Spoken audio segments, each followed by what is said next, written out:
धनधान्य देई ही काळी आई धनधान्य देई जोडते मनाची नाती आमची माती आमची माणसं आमची माती आमची माणसं आमची माती आमची माणसं आमची माती आमची माणसं आमची माती आमची माणसं.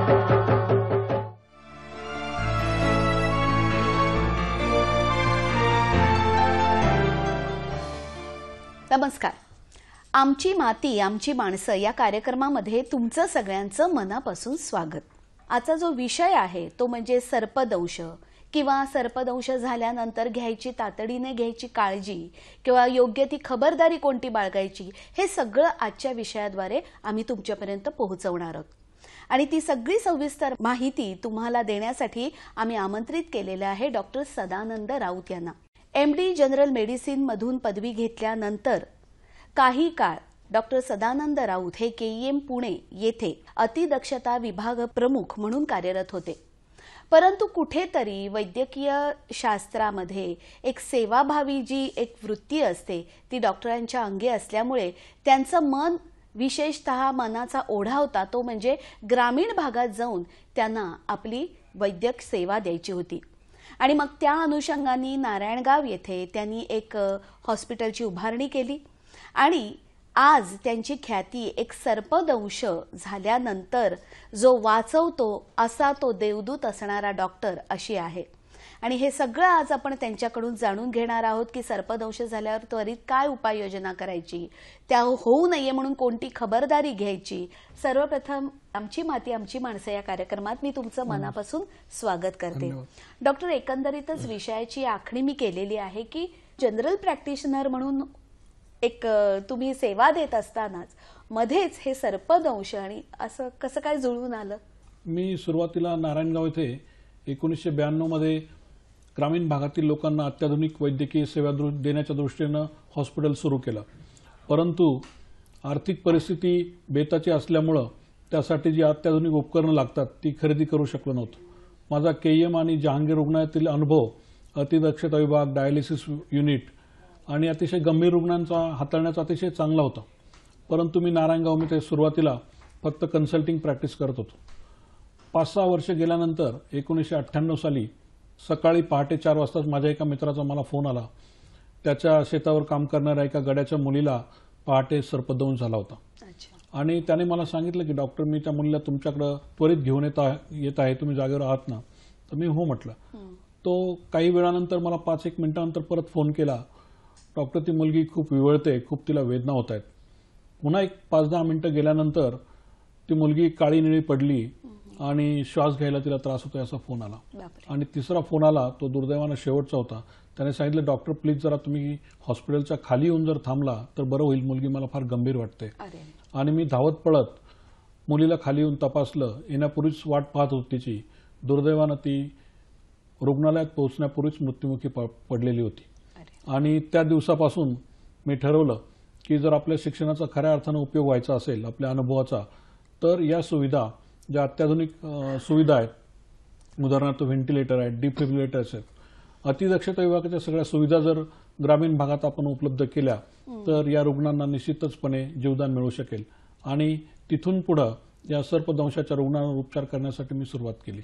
आणि मला वाटतं या अनुषंगानेच डॉक्टरांनी एक विघ्नहर मेडिकल फाउंडेशन ही स्थापना केली आहे, ज्याचं मुख्य जो हेतू आहे तो म्हणजे एक सामाजिक बांधिलकी जितकी जपता येतील ती जपण्याच्या दृष्टीनेच या विघ्नहर मेडिकल फाउंडेशनचे ते संस्थापक आहेत.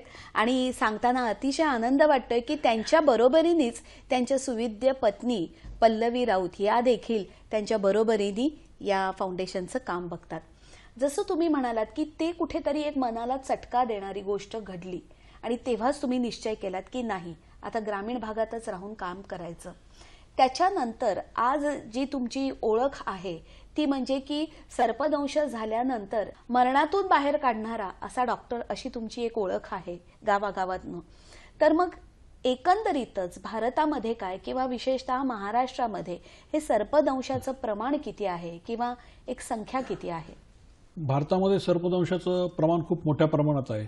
सर्वसाधारणपणे सर्पदंश हा आदिवासी भागात किंवा शेतकरी किंवा गरीब शेतमजूर यांनाच होतो आणि भारतामध्ये दरवर्षी 2 ते 2.5 लाख लोकांना सर्पदंश होतो.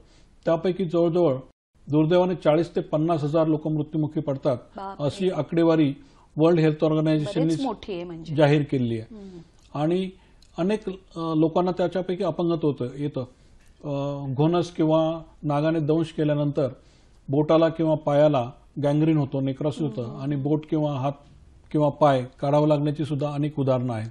प्रामुख्याने जसं तुम्ही उल्लेख केलात की आज अनेक रुग्णांवर तुम्ही उपचार करता, परंतु जेव्हा विषारी सर्प चावतो तेव्हा त्याची प्रमुख लक्षणं कोणकोणती दिसून येतात? आपल्याकडे सर्वसाधारणपणे 4 प्रकारचे विषारी सर्प आहेत: नाग आणि मण्यार आणि घोणस आणि फुरसं. नाग आणि मण्यार याला न्यूरोटॉक्सिक सर्प असं म्हणतात, म्हणजे त्याचा दुष्परिणाम मज्जासंस्थेवर होतो. नाग चावल्यास दंशाच्या ठिकाणी त्वरित खूप वेदना होतात आणि सूज येते. रुग्णाला चक्कर येते, हळूहळू त्याच्या नाडीचे ठोके मंदावतात, रक्तदाब कमी होतो, त्याचे डोळे उघडण्यासाठी त्याला त्रास होतो, डोळ्याच्या पापण्याची हालचाल एकदम मंदावते आणि लाळ गिळण्यासाठी त्रास होतो आणि बोलण्यासाठी त्रास होतो, गिळण्यासाठी त्रास होतो आणि हळूहळू रुग्णाला श्वास घेण्यास त्रास होऊ लागतो आणि श्वास बंद पडू शकतो. कधी कधी रुग्णाला फिट्स सुद्धा येऊ शकतात, झटके येऊ शकतात. आणि मण्यार जो आहे, मण्यार सुद्धा न्यूरोटॉक्सिकच साप आहे. तो चावल्यानंतर रुग्णाला त्वरित काही त्रास होत नाही, चावलेल्या ठिकाणी समजूनही येत नाही, कित्येकदा सर्प चावला असं वाटतही नाही आणि जखम होत नाही किंवा सूज येत नाही. मात्र 6 ते 12 तासानंतर रुग्णाला पोटात दुखतं, उलट्या होऊ लागतात आणि श्वास घेण्यास त्रास होऊ लागतो आणि रुग्ण हळूहळू पूर्णपणे पॅरालाइज होऊन कोमात होतो. तर अशा रुग्णांना तातडीच्या वेळी कृत्रिम श्वासोच्छ्वास आणि इतर तातडीच्या उपचारांची गरज असते. घोणस आणि फुरसं हे मात्र वेगळ्या प्रकारात मोडतात. त्यांचा विषाचा रक्तातील रक्त गोठण्याच्या प्रक्रियेवर दुष्परिणाम होतो. त्यांना व्हॅस्क्युलर टॉक्सिक किंवा हिमोटॉक्सिक सर्प असंही संबोधलं जातं. त्याच्यामुळे सर्वसाधारणपणे रक्त गोठण्याची प्रक्रिया लांबते. आपल्याला जर खरचटलं किंवा जखम झाली तर आपलं रक्त सर्वसाधारणपणे 3 ते 4 मिनिटात गोठतं. परंतु घोणस किंवा फुरसं चावलं तर कधी कधी 1 तास किंवा 1.5 तास सुद्धा रक्त गोठत नाही आणि त्याच्यामुळं त्याच्या नाकातोंडातून रक्त येतं, रक्ताच्या उलट्या होतात, त्याच्या लघवीतनं रक्त येतं किंवा जिथं दंश झालाय त्या ठिकाणी रक्त येऊ लागतं आणि जिथं दंश झालाय तिथं खूप सूज येते आणि त्या वेदना सुद्धा खूप तीव्र असतात. आणि 1 ते 2 दिवसानंतर रुग्णाच्या ज्या किडनी आहेत त्याच्यावरही दुष्परिणाम होतो आणि पूर्णपणे दोन्ही किडन्या निकामी होऊन त्याच्या रक्ताभिसरण प्रक्रियेवर दुष्परिणाम होतो आणि त्याला डायलिसिसची गरज लागू शकते. कधी कधी अतिरक्तस्राव झाल्यामुळे रुग्णाला प्लेटलेट ट्रान्सफ्युजन किंवा रक्त सुद्धा भरावे लागते. तर अशा प्रकारे हे दोन्ही प्रकारचे सर्प हे खूप अतिविषारी आहेत, एक न्यूरोटॉक्सिक आणि व्हॅस्क्युलर टॉक्सिक. याच्यावरूनच की जसं तुम्ही म्हणालात की ह्या सगळ्यावर मुख्य गरज आहे ती म्हणजे तातडीने वैद्यकीय उपचार करून घेण्याची. परंतु कसं असतं की कधी कधी बरेचदा गावात असं चित्र असतं की जवळपास रुग्णालय उपलब्ध नसतं किंवा असतं तिथपर्यंत पोहोचायला खूप अवधीही लागत असतो, तिथे पुरेशा सुविधाही नसतात. मग अशा वेळेला सर्पदंश झाल्यानंतर कळलंय की आता हा विषारी साप चावलेला आहे, तातडीने प्रथमोपचार कोणते करता येतात?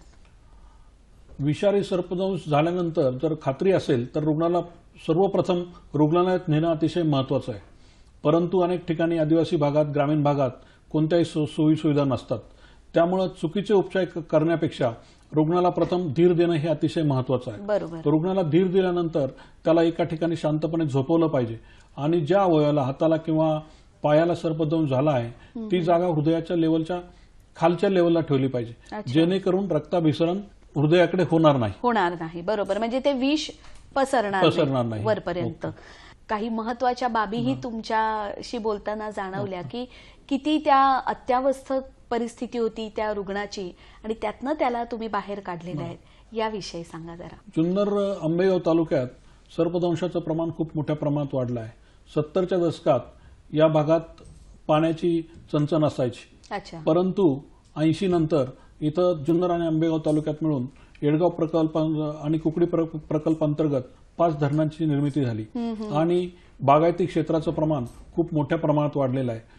मोठ्या प्रमाणात जमीन ओलिताखाली आलेली आहे आणि वर्षभर सर्वसाधारणपणे ऊस, डाळिंब, टोमॅटो किंवा सर्व प्रकारचा भाजीपाला वर्षभर तिथं पिकवला बरोबर. जातो. आणि बरेचसे शेतकरी आता आपलं गावातील घर सोडून शेतात सतत काम असल्यामुळं शेतात राहायला गेले आहेत.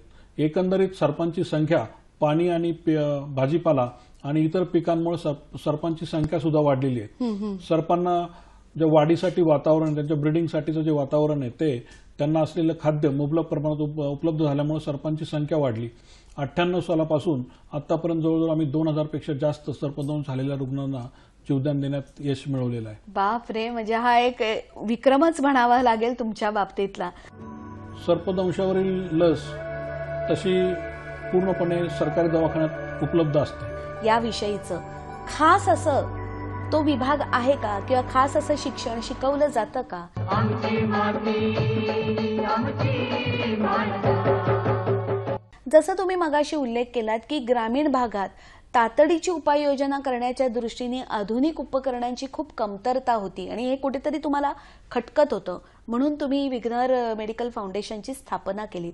तर आज त्याचं एकंदरीतच चित्र किंवा असं सर्पदंश झाल्यानंतर कोणकोणती उपाययोजना त्वरित तुमच्या इथे मिळू शकते? सगळ्यात महत्त्वाचं म्हणजे या सर्पदंशावरील किंवा इतर गंभीर रुग्णांवर उपचारासाठी जी अत्यावश्यक यंत्रणा आहेत, व्हेंटिलेटर्स, मॉनिटर्स, डिफिब्रिलेटर्स किंवा सेंट्रल ऑक्सिजन सिस्टीम आणि इतर तातडीची सर्व औषधं हे उपलब्ध असणं अतिशय गरजेचं होतं. त्यासाठी त्या मुलीची मगाशी मी तुम्हाला सांगितल्यानंतर दुर्दैवानं घडलेला मृत्यू, त्याच्यानंतर आम्ही हळूहळू एक एक उपकरण जमवायला सुरुवात केली. सुरुवातीला एक मॉनिटर, ECG आणि या गोष्टी हळूहळू आता जवळजवळ आमच्याकडे आता 8 बेडचा अतिदक्षता विभाग अतिशय चांगल्या सुसज्ज अशा पद्धतीने उभा आहे. 3 व्हेंटिलेटर्स आहेत आणि रुग्णाला जर काही फोन आला तर तातडीनं व्हेंटिलेटर लावून रुग्णालयापर्यंत आणण्यासाठी कार्डियक अँब्युलन्स सुद्धा आमच्याकडे उपलब्ध आहे. त्याचाही अनेक रुग्णांना फायदा होत आहे. निश्चितच, जसं तुम्ही सांगताय की यामध्ये या उपचार पद्धतीबरोबरच सगळ्यात महत्वाचं आहे ते म्हणजे प्रतिबंधात्मक लस, ती पटकन मिळणं हे खूप गरजेचं असतं. मग याविषयी काय सांगाल? किती खर्चिक असतं हे सगळं? एकंदरीतच किती खर्चिक ठरू शकतं? सर्पदंशावरील लस तशी पूर्णपणे सरकारी दवाखान्यात उपलब्ध असते आणि खाजगीतही गेल्या वर्षी या लसीचा मोठ्या प्रमाणात तुटवडा होता. 2 वर्षापूर्वी या लसीची सर्वसाधारण किंमत, एका इंजेक्शनची किंमत 1300 रुपये होती. नाक किंवा मण्यावर जर चावला तर या रुग्णांना 20 इंजेक्शन्स द्यावी लागतात. म्हणजे सर्वसाधारणतः 30 ते 35 हजार रुपये किंमत त्यावेळी रुग्णांना द्यावी लागायची. म्हणजे दररोज एक असं एकाच वेळी 20 इंजेक्शन, पहिल्या एका तासात 10 इंजेक्शन आणि दुसऱ्या 5 ते 6 तासात 10 इंजेक्शन. आणि घोणस किंवा फुरसं या सर्पांनी जर दंश केला तर 30 ते 40 इंजेक्शन्स लसीची द्यावी लागतात. आणि त्याच्याबरोबर सलाईन, इतर जी अँटीबायोटिक्स आहे, त्या ठिकाणी जखमेच्या ठिकाणी खूप सूज येते, ती सूज कमी होण्यासाठी, जखम पिकू नये किंवा नेक्रोसिस होऊ नये म्हणून त्यासाठी प्रतिजैविक द्यावी लागतात.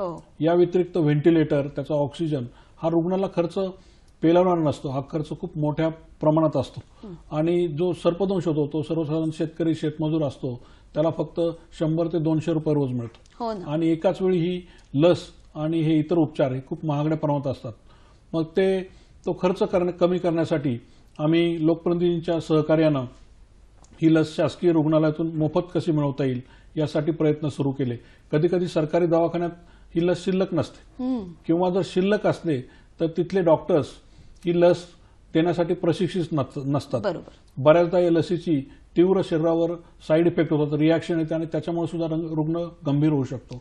त्यामुळं कधी कधी शासकीय डॉक्टर्स रुग्ण जरी गंभीर असला तरी लस द्यायचं टाळून रुग्ण पुण्याला किंवा इतरत्र पाठवतात आणि रस्त्यात रुग्णाचा मृत्यू होण्याची शक्यता असते. परंतु आता जसं तुम्ही उल्लेख केलात की आजही वैद्यकीय शिक्षण घेताना याविषयीचं खास असं तो विभाग आहे का किंवा खास असं शिक्षण शिकवलं जातं का? MBBS करत असताना किंवा MD करत असताना दुर्दैवानं मी एकही सर्पदंशाचा रुग्ण बघितलं नव्हता आणि आमच्या वेळी अभ्यासक्रमातही या विषयाला फारसा महत्त्व दिलं गेलं नव्हतं. एक आमच्या पुस्तकांमध्ये किंवा अभ्यासक्रमात एक 3-4 पॅरेग्राफचा विषय फक्त या विषयी होता. त्यामुळे सर्पदंशाविषयी मला काहीच माहीत नव्हती किंवा कोणताही मी अभ्यास केलेला नव्हता. सर्वसाधारणपणे तीच परिस्थिती आजही आहे. सर्पदंशाविषयी वैद्यकीय शिक्षणात जास्त माहिती आजही दिलेली नाही. परदेशात मात्र याविषयी स्वतंत्र 2 वर्षाचा कोर्स आहे. पदव्युत्तर शिक्षणानंतर टॉक्सिनॉलॉजी या विषयाचा समावेश करून पूर्ण विषयावर स्वतंत्र डिग्री दिली जाते. आणि मला वाटतं इथे सांगताना आनंद होतोय शेतकरी मित्रांनो की डॉक्टर त्यांच्या पत्नीसह दोघेही डॉक्टर असल्यामुळे भारताचं प्रतिनिधित्व त्यांनी केलेलं आहे. कारण तिथे टॉक्सिनॉलॉजी प्रशिक्षण आयोजन केलेलं होतं तो कोर्सचं. तर त्याविषयी सांगा. सर्पदंश आणि विषबाधा याविषयी एक स्वतंत्र अभ्यासक्रम आहे. मला याची कुठलीही कल्पना नव्हती. आणि सर्पदंशाचे रुग्ण उपचार करत असताना त्यांच्यावर आपण उपचार बरोबर करतो की नाही हे करण्यासाठी मी इंटरनेटच्या माध्यमातून या क्षेत्रात जगात अजून कोण कोण व्यक्ती काम करतायत त्यांचा शोध घेत होतो. काही संशोधन आपल्याला करता येईल की याचा अभ्यास करत होतो. आणि सुदैवानं मला डॉक्टर डेव्हिड वॉरल जे ऑक्सफर्ड विद्यापीठाचे हेड ऑफ डिपार्टमेंट आहेत आणि आमचे फादर ऑफ मेडिसिन म्हणतात त्यांना, त्यांच्याशी माझा संपर्क आला. आणि प्रत्येक आपल्याकडे होणारी सर्पदंशाची केस मी त्यांच्यावर इंटरनेटच्या माध्यमातून डिस्कस करू लागलो. त्यांना हा सगळा प्रकार एवढा आवडला की त्यांनी मला आश्वासन दिलं की ज्यावेळी मी भारतात काही कामाच्या निमित्तानं येईल त्यावेळी मी तुमच्या हॉस्पिटलला भेट देईल. आणि आमच्या सुदैवानं एवढ्या मोठ्या व्यक्तीनं आमच्या छोट्याशा हॉस्पिटलला भेट दिली आणि त्याच्यानंतर आमचा आत्मविश्वास अतिशय बळावला. आणि त्याच्यानंतर त्यांनी सांगितलं की ऑस्ट्रेलिया इथं असा एक कोर्स आहे, जर तो तुम्ही कोर्स अटेंड केला तर त्याचा निश्चितच फायदा तुम्हालाही होईल आणि तुम्ही जे चांगलं काम करता येईल तेही जगातील लोकांना कळेल. आणि त्याच्यामुळे आम्ही हा एक 5 दिवसाचा इंटरनॅशनल कोर्स इन टॉक्सिनॉलॉजी हा एक स्वतंत्र कोर्स आहे. हा कोर्स आम्ही दोघांनी अटेंड केला आणि तिथं आम्ही ज्या केसेस वाचवल्या आतापर्यंत सर्पदंशाच्या त्यांच्याविषयी प्रेझेंटेशन दिलं. तर जगातील सर्वच मान्यवरांना ते खूपच आवडलं.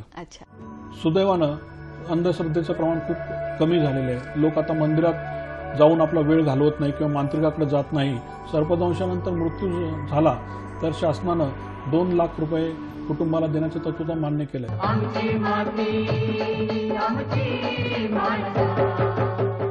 जेव्हा तुम्ही म्हणता की आजही पाहिजे तशी परिस्थिती सर्पदंशाच्या विषयी गांभीर्याने तितकंसं लक्ष दिलं जात नाही, मग एक डॉक्टर या नात्याने शासकीय काही अशी धोरणं आहेत का की जी राबवली जाऊ शकतात किंवा त्याच्यावर शासन विचार करू शकेल असं तुम्हाला वाटतं?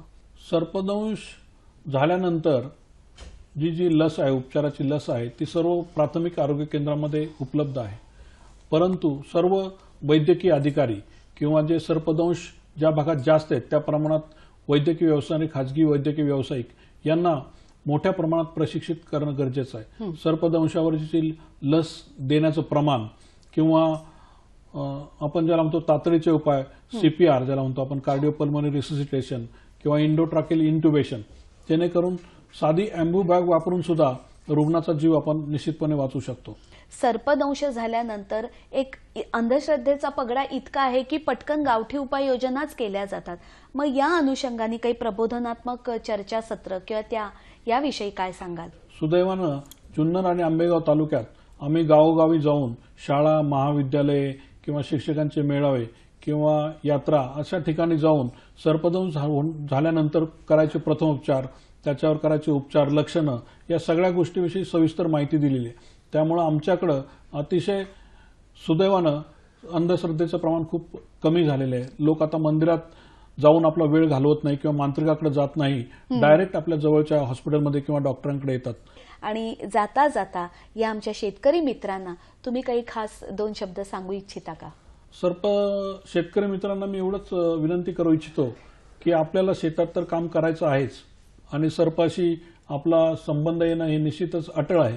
परंतु सर्पदंश टाळण्यासाठी आपण जर शेतात काम करत असलो तर गवतात जर काम करत असलो तर काठीचा वापर केला किंवा रात्रीच्या वेळी संध्याकाळी जर फिरत असलो तर बॅटरी घेऊन फिरलो किंवा रात्रीच्या वेळी झोपताना क्वाटवर झोपलो किंवा विळ्याच्या आपण ज्यावेळी गवत कापत असतो त्यावेळी विळ्याच्या हालचालीमुळे सर्पाला भीती वाटते की आपल्याला कोणीतरी मारतंय काय, त्यामुळे तो हाताला दंश करण्याची शक्यता असते.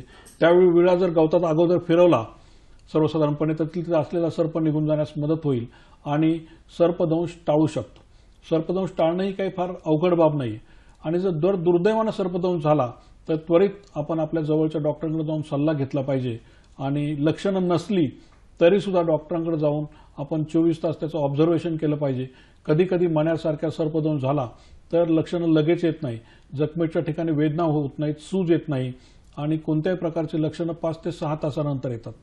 त्यामुळे डॉक्टरांकडे जाऊन डॉक्टरांचा सल्ला घेणं हे अतिशय महत्त्वाचं आहे. आणि आम्ही जरी काही हे सगळे उपचार जरी खर्चिक असले तरी अनेक आदिवासी किंवा शेतमजूर रुग्णांवर आम्ही पूर्णपणे मोफत उपचार करतो. कधी कधी इतर संस्था किंवा जे तरुण मित्र आहेत आमचे त्यांच्याकडून आर्थिक मदत गोळा करून सुद्धा अशा रुग्णांवर मोफत उपचार केलेले आहेत. आणि शासनाकडे सुद्धा आम्ही अशी विनंती केलेली आहे की जसं बिबट्याने हल्ला केल्यानंतर उपचारासाठी शासन काहीतरी मदत करतं, 50,000 रुपये तात्काळ मदत करतं, तशीच मदत शासनानं सर्पदंश झालेल्या रुग्णांसाठी करावी अशी विनंती आम्ही शासनाकडे केलेली आहे आणि त्या दृष्टीनेही पाठपुरावा चालू आहे. सर्पदंशानंतर मृत्यू झाला तर शासनानं 2 लाख रुपये कुटुंबाला देण्याचं तत्त्व मान्य केलंय, परंतु त्याच्याही पेक्षा रुग्णाला उपचारासाठी आर्थिक मदत करावी अशी IMAच्या वतीनं पाठपुरावा करण्यात येत आहे. आज तुम्ही इथे आलात, इतकी चांगली माहिती आणि मार्गदर्शन आम्हाला केलं त्याबद्दल मी तुमचे मनापासून आभार मानते. धन्यवाद.